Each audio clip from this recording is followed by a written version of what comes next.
आज लॉ खुल गया है।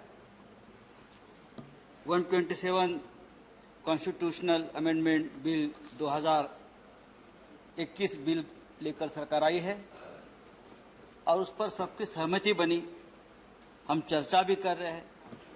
पेगासस के बारे में शाम को बात करेंगे। बिल ऐतिहासिक है, बिल क्रांतिकारी है, लेकिन अगर एक क्रांतिकारी है तो इस क्रांति का श्रेय महाराष्ट्र में चल रहा मराठा क्रांति आंदोलन को देना पड़ेगा। इसकी वजह से आपको ये बिल लाना पड़ा। अपने हक के लिए लाखों मराठा युवक बच्चे सड़क पर उतरे और बहुत ही डिसिप्लिन तरीके से आंदोलन किया, लेकिन कहीं भी लॉ एंड ऑर्डर का समस्या खड़ी नहीं हुई। ना किसी के ऊपर पत्थर पड़ा, ना कहीं एक शीशा टूटा। और इसके लिए सरकार को आज हमको ये बिल लाना पड़ रहा है। इस विधेयक के तहत राज्य सरकार का ओबीसी के लिए आरक्षण की सूची तैयार करने और अपने हिसाब से उन्हें आरक्षण देने का अधिकार मिल जाएगा। और इसके लिए महाराष्ट्र के मुख्यमंत्री उद्धव ठाकरे जी, डिप्टी सीएम अजित पवार, अशोक चव्हाण सब दिल्ली में आए, प्रधानमंत्री जी से मिले और आग्रह किया कि जब तक आप ये अमेंडमेंट नहीं करेंगे तब तक हम आगे नहीं जा सकते। महाराष्ट्र में मराठा समाज ने एक लंबी लड़ाई इसके लिए लड़ाई है।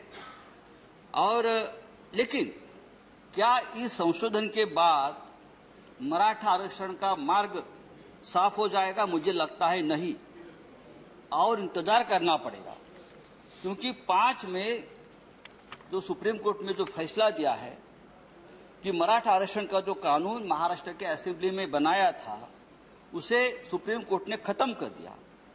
किसी समाज को सामाजिक शैक्षणिक रूप से पिछड़ा घोषित करने का अधिकार राज्यों को नहीं बल्कि केंद्र को है। ये जब कहा तो महाराष्ट्र में बहुत बड़ा हंगामा हो गया, वापस आंदोलन शुरू हो गया और कोर्ट ने 1992 के इंदिरा साहनी वर्सेस केंद्र सरकार मामले का जो फैसला है वो कायम रखा। वो फैसला क्या था कि किसी भी आधार पर रिजर्वेशन का कोटा 50% से ज्यादा होने पर जो रोक लगाई गई थी वो कायम रही। राज्य अपनी तरफ से रिजर्वेशन की लिस्ट में किसी और कम्युनिटी का नाम नहीं जोड़ सकते और ये फैसला national commission for backward class करेगा। ये जो राष्ट्रीय पिछड़ा आयोग है जो 2018 में मोदी सरकार ने बनाया, 2018 में 102वां जो अमेंडमेंट किया, क्लॉज 342A पेश किया और इस अमेंडमेंट के तरह उनको जो अधिकार दिया है उस कमीशन को, तो उससे क्या हो गया कि पूरे राज्य के अधिकार जो है वो केंद्र को आ गए। उसी वक्त सब ने चेतावनी दी थी कि इतने ज्यादा अधिकार आप एक कमीशन को, केंद्र को मत देना और राज्य के अधिकार मत छीनना। लेकिन सरकार ने उस वक्त जो गलती की थी और गलती के बावजूद सरकार अपनी ही पीठ थपथपा लेने लगी थी। बात ऐसी है, ये आदत है, उससे सीखना चाहिए। गलती का भी इवेंट कैसा करें, संजय जी चेयर को गलती का भी इवेंट, फिर गलती दुरुस्त करने के बाद उसका उत्सव मनाने का इवेंट, ये सरकार से सीखना चाहिए। और उनको ये इतना कॉन्फिडेंस कहां से आता है ये मुझे मालूम नहीं। अगर इतना कॉन्फिडेंस है थोड़ा हमारे पास उधार दे दो, यहाँ भी थोड़ा कॉन्फिडेंस की जरूरत है। सर आज आप ये बिल लेकर आए हैं, लेकिन ये बिल आधा अधूरा है।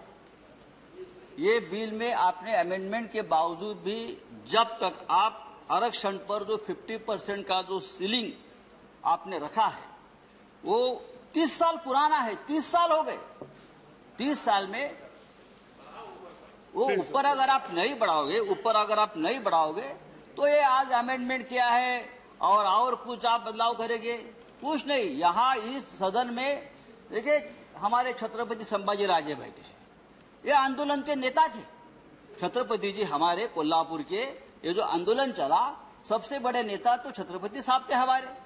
आज उनको भी यही भावना है कि 50% का आरक्षण जो है उसकी मर्यादा बढ़नी चाहिए। सर आज महाराष्ट्र में नहीं देश भर के ओबीसी बीसी के लाखों युवा अपनी तरफ देख रहे हैं कि हम क्या करने जा रहे हैं। महाराष्ट्र छत्रपति शिवाजी महाराज की भूमि है। हमारे हाथों में हमेशा राष्ट्र की संरक्षण के लिए एक तो तलवार रही या बंदूक रही है, आपको मालूम है, और ये हमारा धंधा रहा है। हमारे हाथों में कभी तागड़ी तराजू नहीं आया, ना चोपड़ी आई, हम तो लड़ते रहे, और इसीलिए सामाजिक न्याय की आस लेकर हम यहाँ खड़े हैं। ये सोशल जस्टिस का मामला है, ये पॉलिटिकल सोशल इंजीनियरिंग का मामला नहीं है। सर दो सेकंड, 2 सेकंड। छत्रपति शिवाजी महाराज के वंशज शाहू महाराज ने अपने राज्य कोल्हापुर में सामाजिक न्याय स्थापित करने के लिए पहले इस देश में सबसे पहले कदम उठाई थी।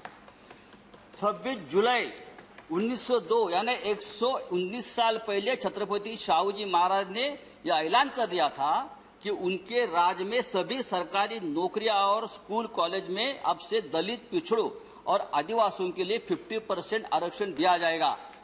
SC, ST, OBC का 50% आरक्षण देने वाला वो राजा महाराष्ट्र का था, वो राजा मराठा था।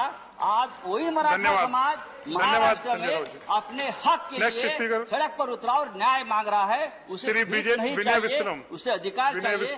और मुझे थैंक यू, धन्यवाद, धन्यवाद। श्री विनय विश्वम, नॉट प्रेजेंट।